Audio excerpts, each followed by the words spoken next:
Hello to all the viewers. In this video, we are going to discuss about the due dates which have been extended by the government on 27th of June, and also a few dates which have not been extended by them, which we need to keep in mind with regard to the compliances that needs to be made in the next few months. Now, for GSTR 3B, 1 and 4, the due dates were already extended earlier, for which we have already made another video, for which the link you can see in the description. But in this video, we're going to talk about other due dates apart from 1, 3B and 4, which stands extended at the moment. Now, first is the refund related compliances. The refunds which were due between 20th March 2020 to 30th August 2020, we need to remember that refund time limit is 2 years from the relevant date. If they were expiring within this time period, the due date stands extended to 31st of August. Also, other refund related compliances with regard to from the department's perspective, maybe issuance of notice, issuance of order; from assessee's perspective, replying to the notices which the departments are issuing. So all these aspects stands extended to 31st of August, wherever the due date was lying between the time period of 20th March to 30th of August. ITC 04, two periods, January to March 2020, April to June 2020, which were falling within this time period, now also stands extended to 31st August. So job work, wherever principal are sending for job work, they have an extended time to submit the returns now. ITC 01, 02, 03, there are three returns. ITC 01 is from exemption scheme or composition scheme to normal scheme.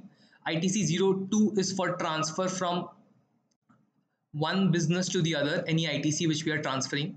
ITC 03 is for normal scheme to composition scheme. Whatever ITC we need to reverse would also be forming part of this deadline of 31st of August if they were falling within this time period of 20th March to 30th of August.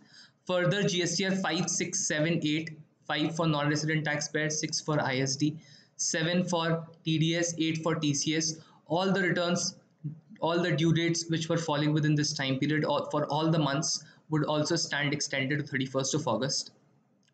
Demand and recovery provisions which are in respect of issuance of show cause, issuance of any order, reply to any show cause notices, payment of demand, all these which were now required to be done between 20th March 30th August now stands extended to 31st.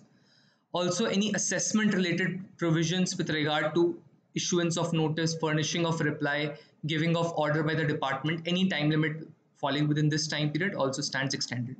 Earlier, the time period was 30th of June, which the government had prescribed for these compliances, which stood extended. Now, this has been further extended by a couple of months.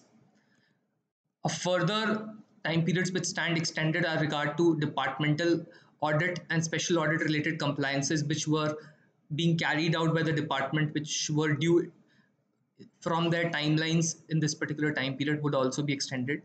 Any appeals which were getting due, for which the orders were passed, for which the time limit for filing of appeal was expiring, any filing of cross objection which was expiring where the department had filed an appeal, all those stands extended.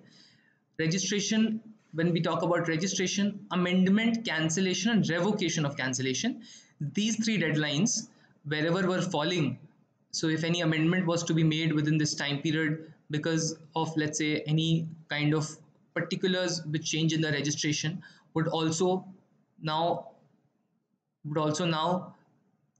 be possible if we do it by 31st of August. Intimation for withdrawal from composition scheme. So if we are withdrawing from composition scheme, we are required to file CMP 04. So wherever that was required to be filed, that also can be filed now up to 31st August.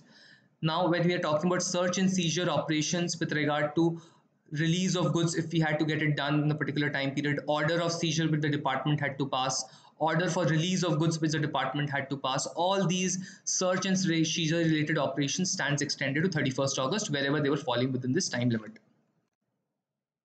Thereafter, we need to understand that a few due dates still do not stand extended. They are still falling within the relevant timelines and they would not be subject to any extensions even after the notification has been issued. Now, date when liability to pay taxes arises in terms of time of supply. So any time of supply, whenever it is arising as per the relevant time period as per section 12, 13, in case of goods and services, both would still be at the relevant date wherein it was supposed to fall. There would not be any extension for it. Of course, the time period up to which we can pay the taxes with regard to filing of returns, that may have been extended, for which GSTR 1, 3B, and 4, all these returns, we can look at the due dates for finding out when do we need to make the payment of taxes. In fact, 3B and 4 we can find out. Date when composition scheme lapses due to the crossing of threshold limit of the turnover. Wherever the threshold limit of turnover has crossed for composition scheme, for instance, if I was having a turnover of less than the relevant threshold, but it got crossed in this time period, in that case, I still need to make sure that I am withdrawing from the composition scheme and going to the normal scheme. For that, whatever form is to be filed, I need to make sure I do it as soon as possible. Provisions of new registration, including date of liability for registration. So if your turnover is increasing and you are required to now register, in that case, your time limit for registration, the time wherein you need to make the registration, would not be extended. Provisions for casual taxable person, non-resident taxable person. So wherever you are having temporary registration, if you are having such a registration in another state, that also stands extended. Whatever documents needs to be issued in the form of tax invoice, bill of supply, receipt, voucher, any such documents which needs to be issued for any kind of event which happens for these documents. So for example, for reverse charge, self invoice needs to be issued. For those, there is no extension of time limit. The documents have to be issued within the relevant time period if you're making the transaction. Arrest provisions are still applicable. Wherever arrest was to be made, those arrest provisions still would be applicable. You cannot say that arrest cannot be made because the due dates have been extended. No. Due date when the intimation had to be given to the commissioner by any retiring partner from a partnership firm. So if you're retiring from a partnership firm, whatever intimation had to be given to the commissioner, that still needs to be given within time period. Now, any inspection of goods which are in movement. So when it comes to detention, search and seizure with regard to goods in movement, or verification of goods which are in movement, detention, confiscation, everything with regard to goods which are in transit. So for those, the due dates have not been extended. Those still remain the same. Please make sure that the timelines with regard to e-waybill and everything is still complied with. With this, I would like to wind up my session. I would like to thank each and one of you for giving a patient hearing. If you like this video, please hit the like button at the end of this video. And if you want to hear such updates in future from us, then please subscribe to our channel. Thank you so much for your patient hearing.